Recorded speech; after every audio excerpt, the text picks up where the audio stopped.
Telangana CM Revanth Reddy తన మంత్రివర్గ సహచరులతో కలిసి మంగళవారం భారీ కాన్వాయ్తో భారీ ర్యాలీగా ఏపీ దద్దరిల్లేలా దూసుకువెళ్లారు. ఈ సందర్భంలోనే విజయవాడలో వైఎస్ రాజశేఖర్ రెడ్డి 75వ జయంతి కార్యక్రమంలో పాల్గొన్న రేవంత్ పరోక్షంగా అనిపించినప్పటికీ ప్రత్యక్షంగానే జగన్ మీదకి సెటైరికల్ గా మాటల బాణాలు వదిలారు.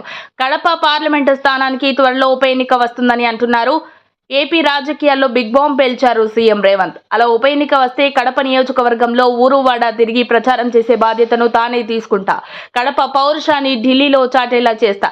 కడపలో పోగొట్టుకున్న కాంగ్రెస్ పార్టీ పరువును కాపాడటానికి కాంగ్రెస్ జెండా మోస్తూ కడపలో గల్లీలో తిరుగుతా అని తెలంగాణ ముఖ్యమంత్రి రేవంత్ రెడ్డి అన్నారు. ఈ మధ్య టీవీలో పేపర్లో చూస్తున్న కడప పార్లమెంట్కు ఉప ఎన్నికలు రావచ్చు అని. నిజంగానే ఉప ఎన్నికలు వస్తే ఊరూరు తిరిగే బాధ్యత నేను తీసుకుంటా.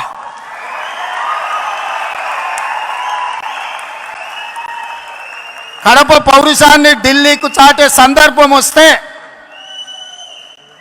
కడప జిల్లా వాసుల తరపున కాంగ్రెస్ పార్టీ జెండా మోయడానికి గల్లీ గల్లీ తిరగడానికి అక్కడి నుంచే ఎక్కడైతే పోగొట్టుకున్నామో అక్కడనే వెతుక్కోమని పెద్దలు ఏదైతే చెప్పినరో, ఏ కడప జిల్లాలో కాంగ్రెస్ పార్టీకి దెబ్బ తగిలిందో అదే కడప జిల్లా నుంచి కాంగ్రెస్ పార్టీ జెండాను ఎగరేసి ఆ గడ్డ మీద నుంచే పోరాటం మొదలు పెడదాం.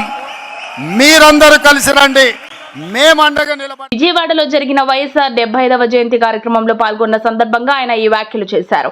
కాంగ్రెస్ పార్టీ ఆంధ్రప్రదేశ్ లో సర్పంచ్ గా కూడా గెలవదంటున్నారు. అయినప్పటికీ ఈ ముళ్లబాటలో నడవడానికి కాంగ్రెస్ పార్టీ అధ్యక్ష బాధ్యత తీసుకున్న షర్మిలకి అండగా నిలుస్తా. అందుకే నేను ఈ వైఎస్ఆర్ సంస్మరణ సభకి నా మంత్రివర్గ సహచరులందరినీ తీసుకువచ్చానని తెలంగాణ టైగర్ రేవంత్ అన్నారు. ఈ సందర్భంగా రేవంత్ మాట్లాడుతూ చాలా మంది వైఎస్ రాజశేఖర్ రెడ్డి పేరు మీద ఎన్ని రకాల లాభాలు పొందారు. వాళ్ళు మాత్రం వైఎస్ఆర్ బాటలో నడవటం లేదు. కుటుంబ సభ్యులుగా వారసత్వం రాదు. ఆశయాలను మోసినప్పుడే వారసత్వం వస్తుంది. పేద ప్రజలకు అండగా నిలవాలని రాహుల్ గాంధీ దేశానికి ప్రధానమంత్రి కావాలని వైఎస్ఆర్ ఆశయాలుగా పెట్టుకున్నారు. ఆయన ఆశయాలను మోస్తున్న వారిని మనం వారసులుగా గుర్తించాలి. వైఎస్ఆర్ పేరు మీద రాజకీయ వ్యాపారం చేస్తున్న వాళ్ళు ఆయన వారసులు కాదు. వైఎస్ఆర్ ఆశయాల సాధనలో నడుస్తున్న షర్మిలే ఆయన వారసురాలు అని రేవంత్ అన్నారు. 2029లో రాహుల్ గాంధీ ప్రధాని అవుతారు. ఆంధ్రప్రదేశ్ రాష్ట్రానికి షర్మిల ముఖ్యమంత్రి అవుతారని సీఎం రేవంత్ జోసిన్ చెప్పారు. ఈ రోజు ఈ రాష్ట్ర రాజకీయాల గురించి నేను ఎక్కువ మాట్లాడాను, కానీ ఒక్క మాట అయితే చెప్పదలుచుకున్నా. ఈ రాష్ట్రంలో బీజేపీ అధికారంలో ఉంది. బీజేపీ అంటే బాబు, జగన్, పవన్. ఈ రాష్ట్రంలో ప్రతిపక్షం లేదు.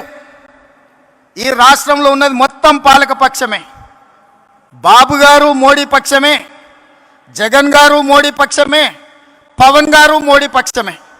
మరి అంతా పాలక పక్షమైనప్పుడు ప్రతిపక్ష పాత్ర ప్రజా సమస్యల మీద మాట్లాడాలి, నిలదీయాలి, కొట్లాడాలి అని అంటే ఒక నాయకులు కావాలి. ఆ నాయకురాలే వైఎస్ షర్మిల. ఈ ఆంధ్రప్రదేశ్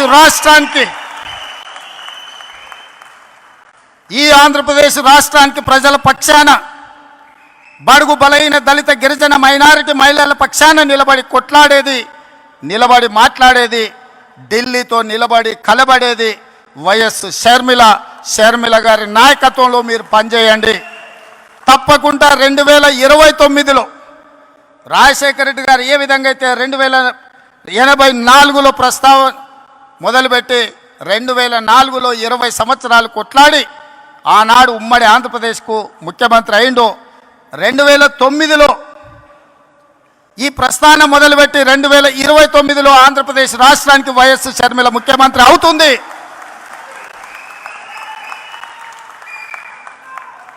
కార్యకర్తల త్యాగం, వైఎస్ షర్మిల పోరాటం ఊరికే పోదు. ప్రజలు నిశితంగా గమనిస్తున్నారు. 2029లో ఈ దేశానికి రాహుల్ గాంధీ గారు ప్రధానమంత్రి అవుతారు. ఆంధ్రప్రదేశ్లో కాంగ్రెస్ పార్టీ అధికారంలోకి వస్తుంది.